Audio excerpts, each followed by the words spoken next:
그죠? 그 분야의 전문가십니다. 앞으로 많이 바쁘게 되실 텐데 그 전에 제가 미리 모셔서 이렇게 좋은 시간을 가지게 되었습니다. 자, 제가 소개하겠습니다. 고리들 작가님 소개하겠습니다. 반갑습니다.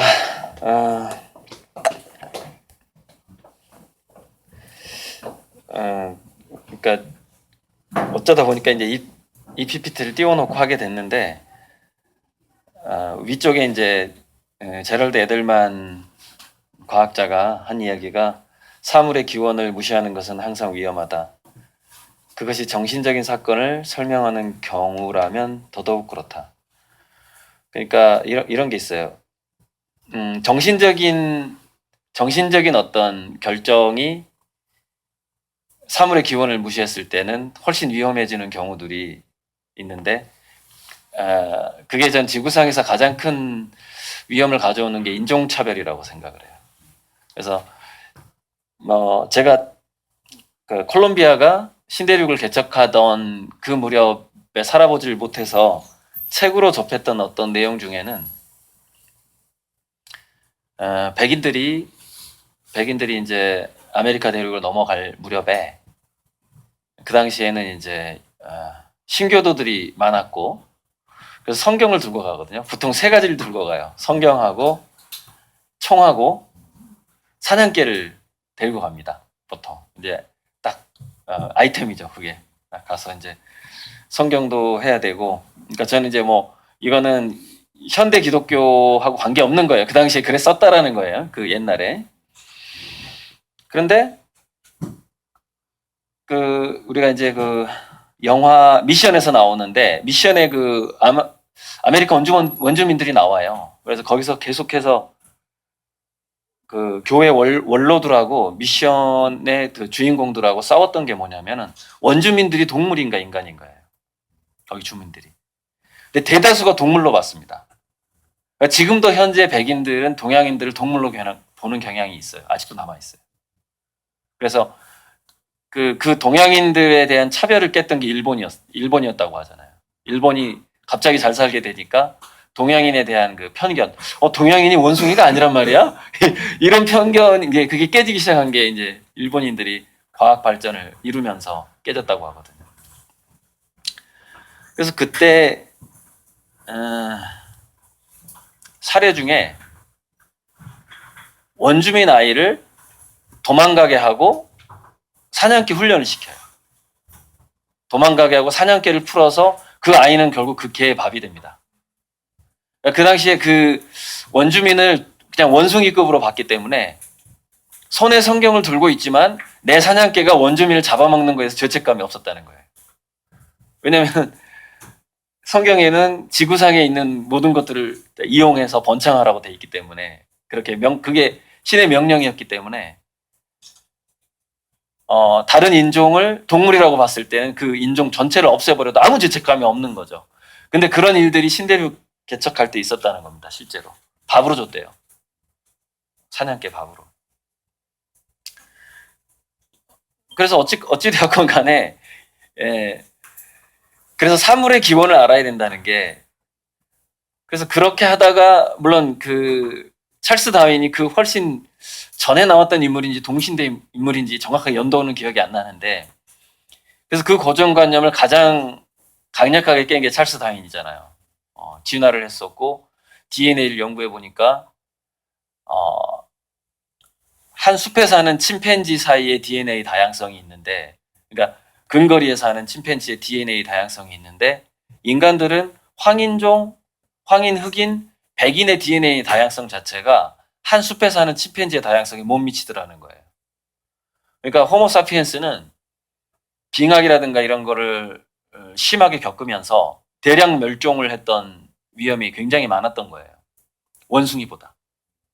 그러니까 그럼 호모사피엔스가 왜 이렇게 대량 멸종의 위기가 많았을까를 이제 좀 고고학적으로 조금 더 추적을 해보니까 생각보다 도시국가가 형성된 게 오래됐어요.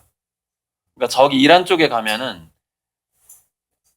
다층짜리 빌딩이 있어요. 흙으로 만든 빌딩이 있는데 그게 10,000년 이상이 됐다는 거예요.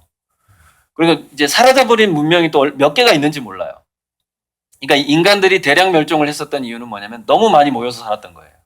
그러니까 전염병에 의해서 대량 멸종당하거나 또 빙하기도 있었고, 그래서 이건 뭐 지금은 어떻게 이론이 바뀌었는지 모르겠는데,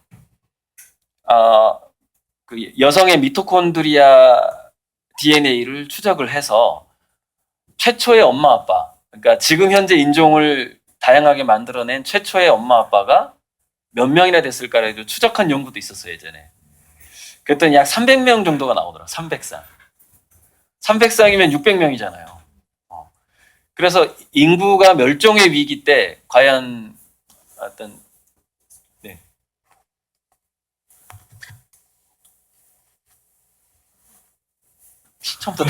처음부터 다시 해야 되는 건가요? 그러니까 이런 거죠. 처음부터 좀 간단하게 요약을 하자면, 간단하게 요약을 하자면 뭐냐면, 사물의 기원을 무시하면 항상 위험한데, 그러니까 우리가 이 사물의 기원을 무시하는 사건 중에 이제 구체적인 물질적인 사건은 탈리도마이드 사건이라고 있었어요. 그러니까 임신했을 때 임신 초기에 입덧을 없애주는 약이었는데 그것을 둔감하게 만드는 약이었거든요. 여성의 그 민감도를 떨어뜨리는 약이었는데, 근데 임신 초기에 여성들의 민감도가 떨어지게 되면 어떤 것을 놓치게 되냐면은 뱃속에 있는 아이가 성인 인간에 비해서 훨씬 나약하잖아요. 그래서 독성 물질에 굉장히 취약합니다. 특히 아이의 두뇌는 더 그렇고요. 그래서 입덧이라는 것은 그 임신 초기에 엄마가 조금이라도 상했거나 했을 때 바이러스가 더 증식을 했다거나 세균이 더 많다거나 그런 것들을 미연에 방지하도록 민감도를 올려주는 사건이거든요. 근데 그거는 자연스럽게 모든 동물계에 있는 그런 거였어요. 근데 그게 입덧이 불편하니까 탈리도마이드라는 약을 팔기 시작한 거예요. 그래가지고 아시죠? 과학자들은 기업에서 돈을 주면 안전하다는 논문을 써주는 경향이 있잖아요. 한 페이지당 뭐 1,000만 원씩 해가지고 10페이지짜리 안전하다는 논문을 1억 받고 써주는 거죠. 그런 일이 유럽에서 있었던 거예요. 탈리도마이드 안전하다. 검증도 안 해보고. 그래가지고 그때 기형아가 2만 명이 나옵니다. 그럼 왜 기형아가 나왔느냐? 그 약 자체가 독성이 있었을 수도 있고요. 또 하나는 뭐냐면은 독성 민감도를 떨어뜨려 버리면은 임신 초기 엄마들이 아무거나 먹게 되는 거예요. 그러니까 아무 음식이나 봐도 입덧을 안 하게 되는 거죠. 민감도가 떨어졌기 때문에. 그래서 이상한 걸 많이 먹어버리게 된 거죠. 그래서 그 약을 먹은 산모들한테 거의 2만 명의 기형아가 나오게 되고, 그 이후에 케네디 대통령한테 미국의 어떤 과학자가 상을 받습니다. 왜 상을 받냐면 그 사람 이름이 있어요. 이름이 무슨 박사인데, 여성 박사인데 제 PPT에 사진이 있는데 일단 넘어가면 시간이 걸리니까. 그 박사가 상을 받는데 그 박사가 그 탈리도마이드가 유럽에서 이제 미국으로 들어오려고 할 때 아니다, 검증이 충분히 되지 않았다 해가지고 통과를 안 시켜주는 거예요. 2년 동안 통과를 안 시켜줍니다. 그래가지고 그게 충분히 기형아가 나오게 되는 사건을 전부 겪은 다음에 대통령한테 상을 받아요. 깐깐한 과학자가 우리 미국의 재앙을 막아줬다 해가지고 상을 받죠. 그러니까 그게 이제 사물의 기원을 무시하는 것이 위험한 아주 대표적인 사례입니다. 무슨 얘기냐? 사람들은 입덧의 기원을 모르고 입덧약을 만들었다는 거예요. 입덧을 왜 하지에 대한 근본적인 걸 모르고 그 약을 입덧이 불편하니까. 입덧은 사실은 태아의 건강과 기형을 막아주는 하나의 생물학적인 장치였던 것이죠. 그런 식으로 사물의 기원을 무시하면 위험해지는데, 여기서 정신적인 사건에 있어서 역사상 가장 위험했던 것이 뭐냐면은 그게 바로 인종차별이었다는 것이죠. 아까 잠깐 얘기했는데, 그래서 백인들이 아메리카 대륙을 정복할 때 원주민들을 자기 사냥개의 먹이로 주는 경우도 있었다. 사냥개 훈련시키고, 그러니까 사슴을 잘 잡기 위해서 인간들을 도망가게 한 다음에 훈련을 시켰다는 것이죠. 그래서 영화 미션에서 원주민들이 인간이라는 걸 증명시키기 위해서 찬송가를 부르게 합니다.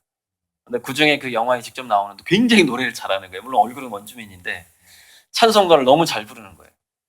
그때 교회 원로가 한 얘기가 있습니다. 앵무새도 노래 잘한다. 원주민이 엄청난 찬송가를 부르는데 그게 앵무새가 노래가 부르는 거로 편견으로 또 봐버리는 거예요. 결국 다 죽이잖아요. 그 미션 영화에서 원주민을 총 들고 가서 다 죽이죠. 그때 한 사람은 그래도 우리가 노래를 부르면 살려주겠지 하면서 한 사람은 노래를 부르고 로버트 드니로는 총을 들고 싸워야 된다고 얘기를 하죠. 근데 이제 너무 힘에 붙여서 다 기억은 안 나요. 근데 그런 장면들이 정말 참 나 같아도 싸웠겠다. 내가 저기 가서 내가 선교사가 했어도 총 들고 싸우다 죽겠구나. 그런 생각하면서 그 영화를 봤었죠. 자, 그런데 이 두 번째 이야기도 대단한 거예요. 이게 모든 세포는 물리적 현상보다는 역사적인 현상을 나타낸다. 굉장히 짧은 말인데 이게 이제 여러 가지 걸 설명해 줍니다. 예를 들어서 중독 증상 같은 거. 중독 증상, 그다음에 이데올로기, 문화. 세포는 약 6,000개에서 7,000개의 수용체가 있어요. 세포 밖에서 물질들을, 에너지를 받아들여서 세포 내에서 이제 세포 하나하나 갖고 하나의 어떤 생태계고 공장인데 그런 게 있어요. 그래서 이 세포가 세포 외부의 어떤 물질에 의해서 힘을 내고 돌아가느냐가 그 사람이 어려서부터 어떤 음식을 먹었느냐 이런 거에 의해서 중독이 돼요. 그래서 10살 때까지 자기가 맛있게 먹었던 음식에 대해서는 그게 평생 가버리는 거예요. 세포가 그 음식으로 동기부여를 어렸을 때 해버렸기 때문에 그게 몸에 배버리는 거죠. 그래서 저도 한때 이제 돈도 없었지만 독일 유학을 가려고 독일어를 배우던 때가 있었어요. 근데 이제 유학 간 사람한테 어떻게 먹고 사냐고 물어봤더니 마늘빵에다 고추장을 발라 먹고 산다는 거예요. 그래서 너무 두려움이 밀려오더라고요. 아니 김치하고 된장찌개를 못 먹는단 말이야. 몇 년 동안 와, 그래서 막 다른 건 되게 안 두려웠어요. 예를 들어서 가서 뭐 어학이 두려웠던 것도 아니고 거기 가서 걔네들하고 미술로 이렇게 승부를 내는 것도 두려운 게 아니었어요. 근데 먹는 게 너무 두렵더라고요, 진짜. 그 경험자들의 말을 들어보니까 그걸 그렇게 어떻게 하루 세 끼를 먹고 몇 년 동안 버티나. 나중에 제가 MD 앤더슨에서 암 치료하다가 우리나라 현재 석좌 교수로 와 있는 김의신 박사가 있어요. 김의신 박사가 한번 인터뷰를 한 적이 있어요. 암이 쉽게 낫는 사람과 암이 잘 안 낫는 사람의 이 분류를 나눠놨어요. 나눠놨는데 예를 들어서 취미가 없는 사람들은 암에 거의 낫질 않더라. 그다음에 도시의 환자보다는 시골 환자가 훨씬 암에 잘 낫더라. 뭐 이런 얘기를 합니다. 근데 그 정도만 얘기를 해놨거든요. 그런데 이제 제가 조금 더 거기에 대해서 깊이 생각을 해봤어요. 그랬더니 이겁니다. 암을 치료하는 음식이 있어요. 그게 대부분 자연식이고 우리 제사 음식이랑 비슷하고요. 시골 음식이랑 비슷해요. 그래서 예를 들어서 햄버거에 중독이 된 사람이 햄버거로 늘 에너지를 채웠던 사람이 암에 걸려서 암치료 음식이 나오잖아요. 맛이 없는 거예요. 그러니까 먹는 게 즐겁지가 않아. 그러니까 즐겁지가 않으면 도파민이 떨어지거든요. 그럼 면역력이 떨어지게 돼 있어요. 혈액 속에 도파민과 그러니까 노르에피네프린의 수치, 우리 몸에서 도파민과 노르에피네프린의 수치가 면역력하고 비례를 해요. 그러니까 도파민하고 노르에피네프린은 뭐냐면은 이거예요. 목표에 집중하고 성과를 내서 보람을 느끼고, 목표에 집중하고 보람을 느끼고, 목표에 집중할 때는 노르에피네프린이 나오고 보람을 느낄 때는 도파민이 나오거든요. 그래서 인간은 뭔가 목표를 정해놓고 그것이 뭐 뻘짓이든 뭐든 간에 어쨌건 간에 그래서 성취해가는 맛을 못 느끼잖아요. 그 면역력이 떨어져요. 그러니까 무슨 얘기냐면은 암이 잘 낫는 환자는 암을 선고받은 다음에 면역력이 올라갈 수 있는 그런 요인들이 많아요. 자, 시골에서 온 환자는 두 가지 요인이 있어요. 첫째, 암치료 음식이 입맛에 잘 맞아. 이거 우리 어머니가 해주던 맛인데 우리 할머니 이렇게 되는 거죠. 그러니까 암을 치료하면서도 먹을 때마다 기분이 좋아요. 자기가 원래 좋아하던 발효 음식이고 다 좋아하던 음식이니까. 그러니까 제가 이제 부모 교육을 할 때 10살 때까지 전통 음식을 입맛을 반드시 들여야 된다. 직접 한국 음식을 이렇게 발효 음식이라든가 찌개라든가 이런 것들을 나물이라든가 이런 것들을 입맛을 들이게 해줘야 된다는 거예요. 왜냐면 이게 엄청난 보험인 거죠. 걔가 50살 넘어서 암에 걸렸을 때 결국 그런 음식을 먹으면서 치료를 해야 되거든요. 근데 그것에 입맛을 안 들여버리면은 암 치료하면서 괴로워요. 그렇게 되는 거죠. 그 다음에 시골에서 온 환자 같은 경우에는 의사에 대한 신뢰도가 높대요. 많이 배운 사람이니까 내 병을 낫게 해주겠지라는 믿음이 강화되는 거예요.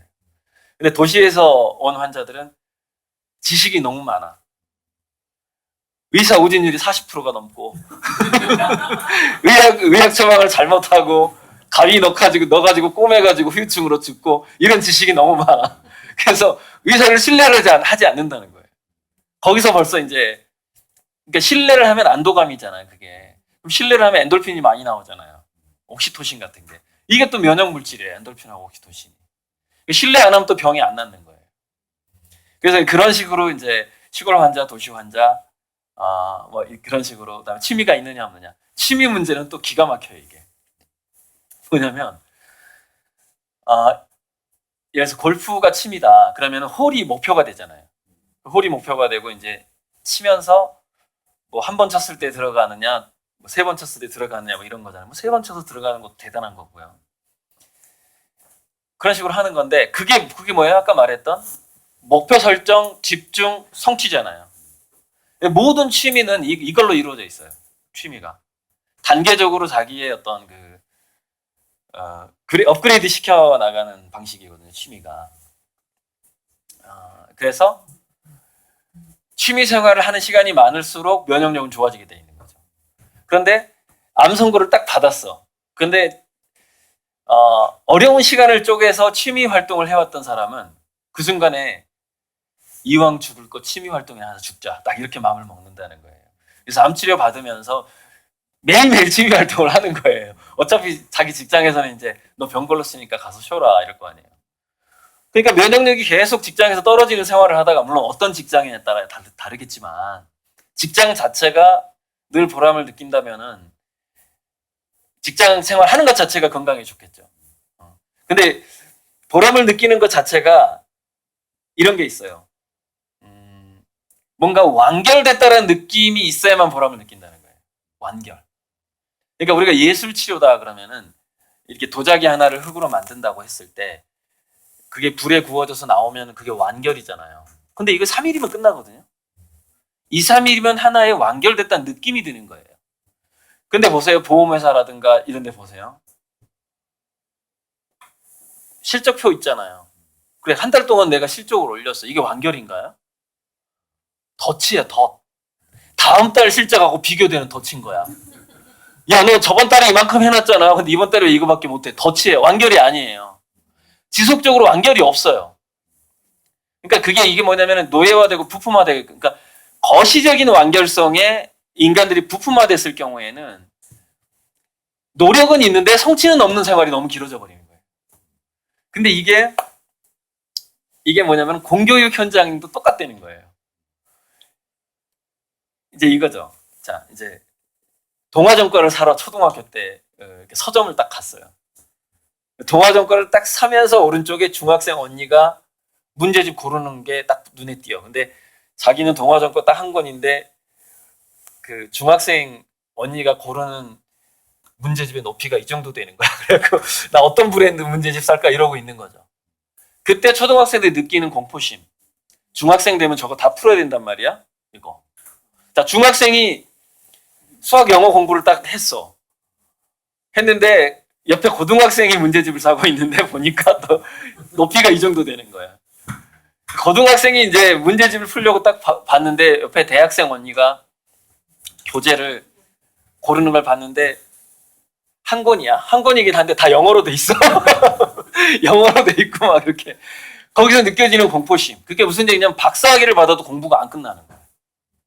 안 끝나는 거예요. 공교육에서 우리 아이들이 맞이하는 상황은 거대 시스템 내에서 부품화된 직장이라고 똑같아요. 완결이 안 되는 거예요.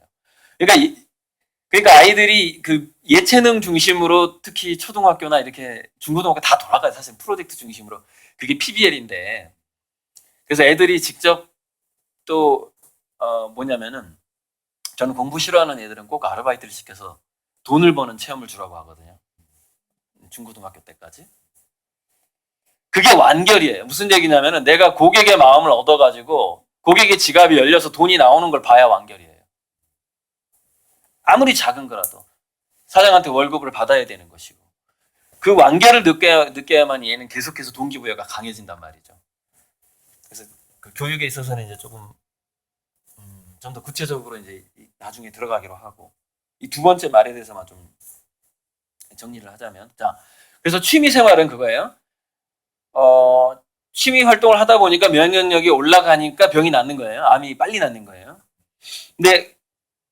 그런데 취미 활동이라는 것이 이런 거예요. 예를 들어서 30대 중반에 시작하는 게 굉장히 좋다는 거예요. 왜냐하면 30대 중반에 시작하면 우리가 1만 시간의 법칙 있죠. 그게 40대 중반에서 50살 되면은 그게 1만 시간이 채워지게 되면서 취미에서 희열을 느끼기 시작한다는 거예요. 근데 그 1만 시간이 세워지지 않으면 희열을 잘 못 느낍니다. 그러니까 취미를 활동을 시작하고 10년이 넘어야 되는 거예요. 10년, 15년이 돼야지 거기서 어느 정도 자기가 성과가 있고 어떤 희열이 느껴지는 단계거든요. 그런데 예를 들어서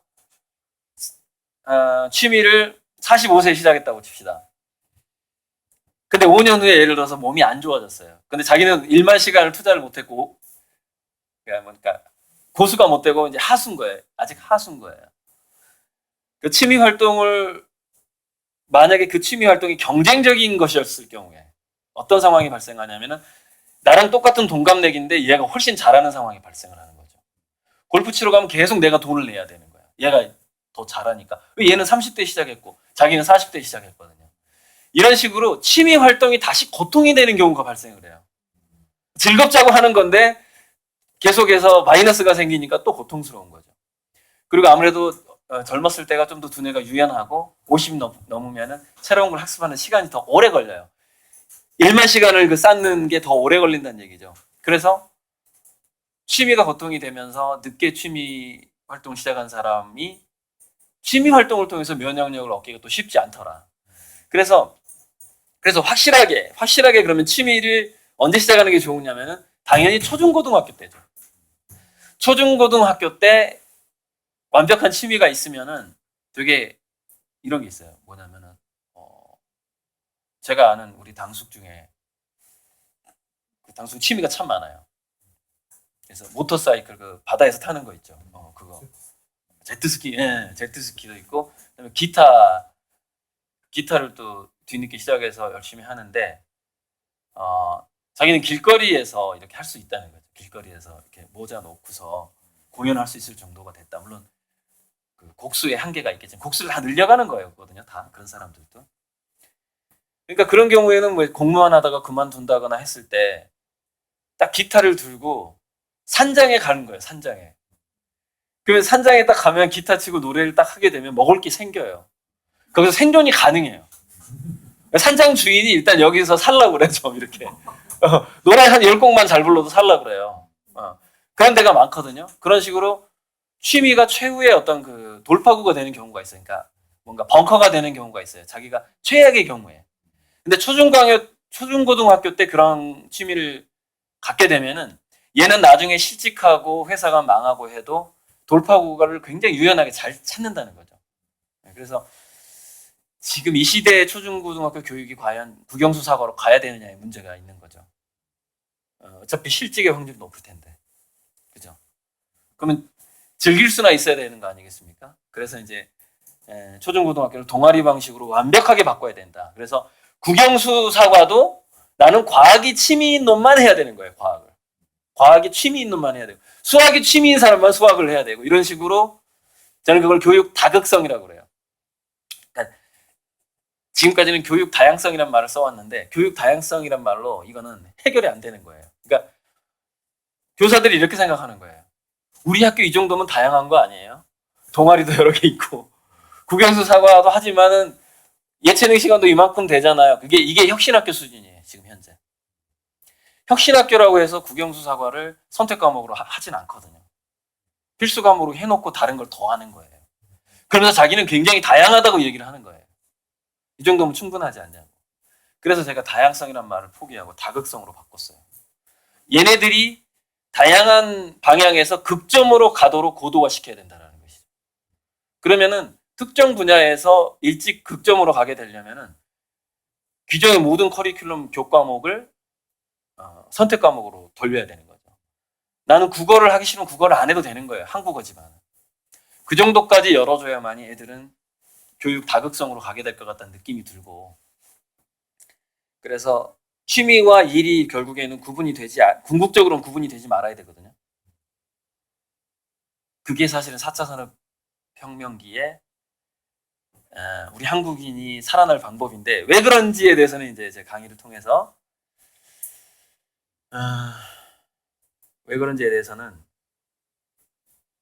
컴퓨터가 좀 느려요. 그래가지고 페이지를 넘기는 게 한참 걸리는데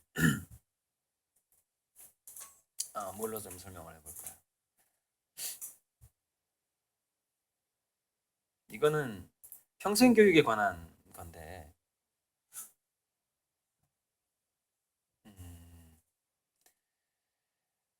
그러니까 계속해서 어떤 자기, 그게 취미 영역이든 일의 영역이든 간에 거기에서 계속해서 자기 학습, 배울 게 계속 있는 상태, 계속 있는 상태로 가야만이 치매 위험군에서 빠지거든요. 치매 연구를 해보니까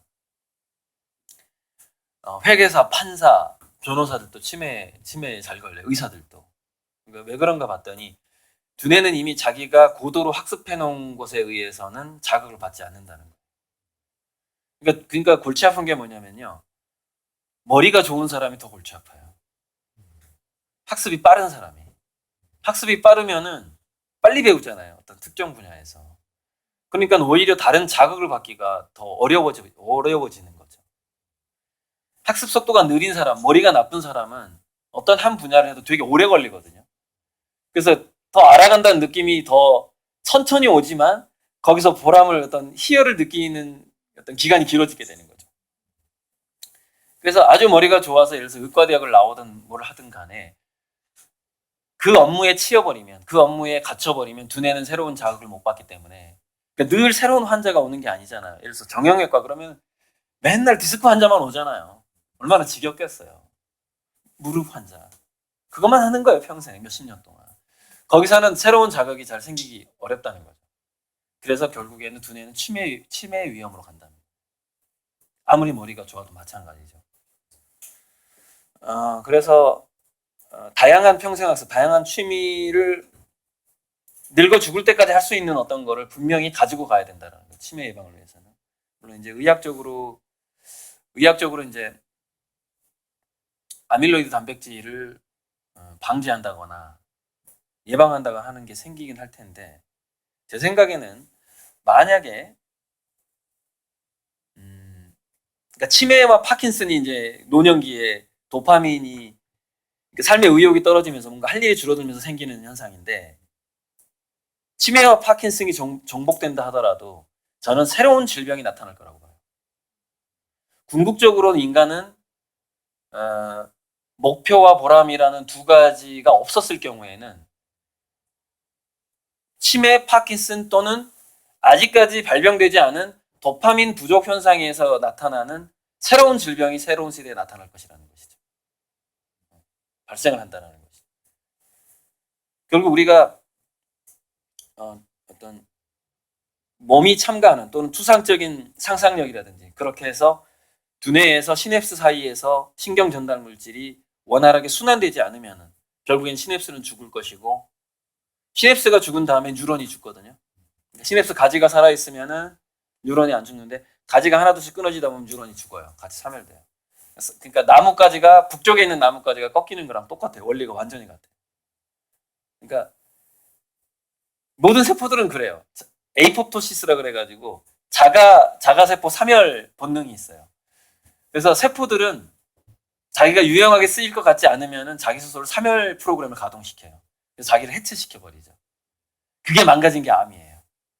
그러니까 에이포토시스라는 DNA가 망가진 게 암세포죠. 그래서 무한 증식에 대한 욕망을 갖게 되는 게 암세포고요. 아무튼 그런 거고요. 그래서 일과 취미가 합치되는 방식으로 가는 것이 앞으로 맞고요.